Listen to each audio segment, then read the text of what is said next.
অনুমান রাত 11:10 সময় ডিএমপি ঢাকার কাফরুল থানাধীন ওপেক্স গার্মেন্টসের দক্ষিণ পাশে লিংক রোডের মাথায় কয়েকজন অস্ত্রধারী সন্ত্রাসী ছোড়াগুলিতে যুবদল কর্মী ইউসুফ, সবজি বিক্রেতা নালাল সর্দার এবং মনির হোসেন গুরুতর আহত হয়। অস্ত্রধারীরা পালিয়ে যাওয়ার সময় সাধারণ জনগণ তাৎক্ষণিকভাবে একজন অস্ত্রধারীকে পিস্তল সহ আটক করে। বাকি অস্ত্রধারীরা পালিয়ে যায়। উপস্থিত লোকজন ভিকটিমদেরকে ঢাকা মেডিকেল কলেজ হাসপাতালে নিয়ে ভর্তি করেন। পরবর্তীতে কর্তব্যরত চিকিৎসক ভিকটিম ইউসুফকে মৃত ঘোষণা করে। আহত সবজি বিক্রেতা নালাল সর্দার ও মনির হোসেন ঢাকা মেডিকেল কলেজ হাসপাতালে আশঙ্কাজনক অবস্থায় চিকিৎসাধীন রয়েছেন। উক্ত ঘটনায় ঢাকা মেট্রোপলিটন পুলিশের গোয়েন্দা বিভাগ এবং ঢাকা মেট্রোপলিটন পুলিশের মিরপুর বিভাগ যৌথভাবে তদন্ত শুরু করে। তদন্তের এক পর্যায়ে তারা মামলার মূল ঘটনার রহস্য উদ্ঘাটন করতে সমর্থ হয়।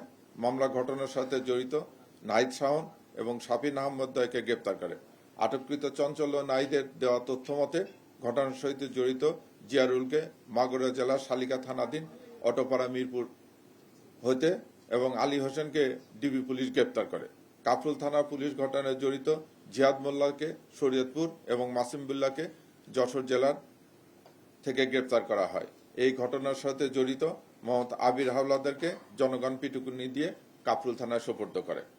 আসামিদের জিজ্ঞাসাবাদে জানা যায় যে এই ঘটনার মূল পরিকল্পনাকারী হাফিজুর রহমান হাফিজ ওরফে সিএনজি হাফিজ। হাফিজ কাফরুল থানার স্বেচ্ছাসেবক দলের যুগ্ম আহ্বায়ক, সাথে হাফিজুল ইসলাম বাবু কাফরুল থানা যুব দলের সদস্য সচিব। এর ময়লার টেন্ডার ও ফুটপাতের দখল নিয়ে 4 নম্বর ওয়ার্ড আওয়ামী লীগের সদস্য সচিব আরফিজ ইসলাম বাবু ওরফে ডিশ বাবুর ডিশ এবং অ্যান্টেনা ব্যবসার দখল নিয়ে দীর্ঘদিন যাবৎ বিরোধ চলে আসতেছিল।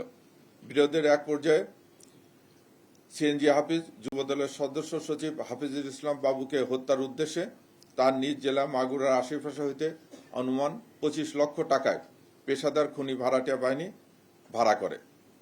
গত 29 জুন 2026 তারিখে হাফিজুল ইসলাম বাবুকে হত্যার উদ্দেশ্যে পেশাদার খুনি হাসান জিয়ারুল, চঞ্চল, জিয়াদ সহ অজ্ঞাতনামা 2-3 জনকে ভাড়া করে AKS অর্জন করল গিনেস ওয়ার্ল্ড রেকর্ডস।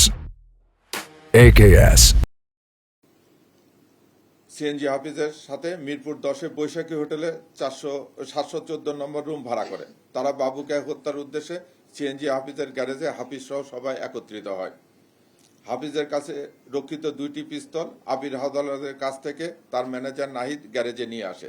পিস্তলগুলো হাফিজ নিজ হাতে পার্টস খুলে গুলি লোড করে, কিন্তু এই সময় একটি মিসফায়ার হয়। বিকট শব্দ হলে তারা ওই দিন হত্যার পরিকল্পনা স্থগিত করে। কিন্তু পেশাদার খুনিরা ওই দিন বিশ্বকাপ ফুটবল খেলা দেখার অজুহাতে হাফিজুল ইসলাম বাবুর অফিসের আশেপাশে পৌঁছে বাবুর চেহারা চিহ্নিত করে ও সিএনজি হাফিজের কাছ থেকে 50,000 টাকা অগ্রিম নিয়ে ওই দিন চলে যায়। পরবর্তীতে 23 জুলাই 2026 তারিখে পূর্ব পরিকল্পনা অনুযায়ী আসামিরা সন্ধ্যার দিকে হাফিজের গ্যারেজে একত্রিত হয় এবং সিএনজি হাফিজের লোড করা পিস্তল 2টি নাইদের কাছ থেকে জিহাদ নিয়ে জিয়ারুলকে একটি পিস্তল এবং চঞ্চলকে একটি পিস্তল দেয়। পিস্তলগুলো নিয়ে জিয়ারুল, চঞ্চল, হাসান, জিহাদ, মাসুম বিল্লাহ সহ আরও অজ্ঞাতনামা 2-3 জন হাফিজুল ইসলাম বাবুকে হত্যার উদ্দেশ্যে তার অফিসের সামনে অবস্থান নেয়। সিএনজি হাফিজের অপর কর্মচারী শাফিন এবং জিয়ারুলের আত্মীয় আলী হোসেন ঘটনাস্থল রেখে এবং আসামিদের পালিয়ে যাওয়ার সহায়তা করে এবং আলী হোসেন ঘটনা ঘটার পরবর্তীতে পুলিশি তৎপরতা এলাকার পরিস্থিতি সম্পর্কে আসামিদের নিয়মিত তথ্য দিয়ে অবগত করতে থাকে। ঘটনার দিন রাত অনুমান 11 ঘটিকার সময় হাফিজুল ইসলাম বাবু তার অফিসের সামনে নেতাকর্মীদের নিয়ে আলাপকালে অপরিচিত লোকজনের সন্দেহজনক মনে হলে তাদের পরিচয় জিজ্ঞাসা করলে তারা তাদের বাসা মিরপুর 10 বলে জানায়। এক পর্যায়ে হাফিজুল ইসলাম বাবু তার নেতাকর্মীরা অপরিচিত ব্যক্তিদের দেহ তল্লাশি করতে চাইলে তাদের মধ্যে একজন পিস্তল বাইর করে যুবদল কর্মী ইউসুফের বুকে গুলি করে এবং তাৎক্ষণিকভাবে অস্ত্রধারী সন্ত্রাসীরা এলোপাতাড়ি গুলি ছুড়ে পালিয়ে যাওয়ার চেষ্টা করে। উপস্থিত জনগণ ধাওয়া করে অস্ত্রধারী সন্ত্রাসী চঞ্চলকে অস্ত্রসহ আটক করে এবং কাফরুল থানায় সোপর্দ করে।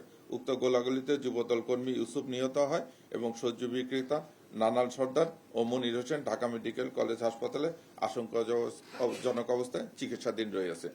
এই ঘটনা ঘটার পরে আমি পূর্বে উল্লেখ করেছি ঢাকা মেট্রোপলিটন পুলিশের গোয়েন্দা বিভাগ এবং মিডব্রিফ বিভাগ যৌথভাবে কাজ করে 7 জন আসামিকে গ্রেপ্তার করে, অস্ত্র উদ্ধার করে এবং ঘটনার মূল পরিকল্পনাকারী চিহ্নিত সহ ঘটনার রহস্য উদ্ঘাটন করে। ধন্যবাদ সবাইকে।